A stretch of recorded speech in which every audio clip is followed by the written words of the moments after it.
Hello there, little friends. It's your old pal, Pooh Bear, here to chat while someone draws my fluffy little self.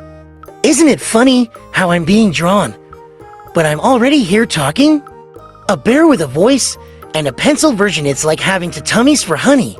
Double the fun. Speaking of tummies, have you ever wondered why they growl when you're hungry? It's like they're saying, "Feed me." Mine does it so much that Piglet once thought I had a tiny dragon inside. Imagine if we really had dragons in our tummies roaring for snacks. But I think I'd rather stick with honey. Dragons might eat my jars. Do you know what I find fascinating? Clouds?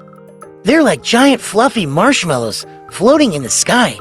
I once tried to catch one to taste it. Climbed a tree and everything. But guess what? Clouds are just water, pretending to be puffy. Sneaky little things. If I were a cloud, I'd float over Rabbit's garden and borrow a carrot. Just one, or two. Oh, speaking of Rabbit, have you noticed how rabbits are always busy? They hop, nibble, and dig all day long. If I were a rabbit, I'd be too tired to do anything else. But what if there were sleepy rabbits who only nibbled snacks and snoozed in the sun? They'd be my best friends. Let's talk about something super silly. Have you ever wondered why we can't tickle ourselves? It's like our bodies are saying, "Nice try, but I'm not falling for that." I asked Ear once, and he said, "Probably because it's not surprising." Ear is very wise and a little grumpy.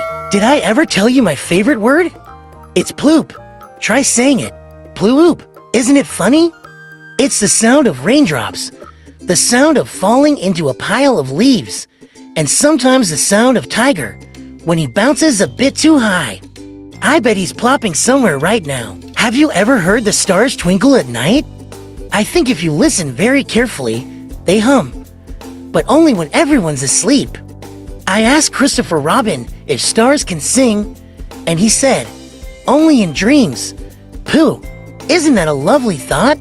Stars singing lullabies while we snooze. I wonder, do you like honey as much as I do? I hope so. It wouldn't be very Pooh-like without it. Maybe I should share my honey with you? Wait, do drawings eat? Oh dear, that's a mystery for Piglet to solve. Well, my little friends, it's time for me to go and find some honey or maybe a cloud to chase. But remember this, always keep your imagination buzzing like a busy bee. The world is full of funny, curious things waiting for you to discover them. And if you ever meet a talking bear, share your snacks. Until next time, keep wondering, keep giggling, and don't forget to listen for the stars. Bye-bye.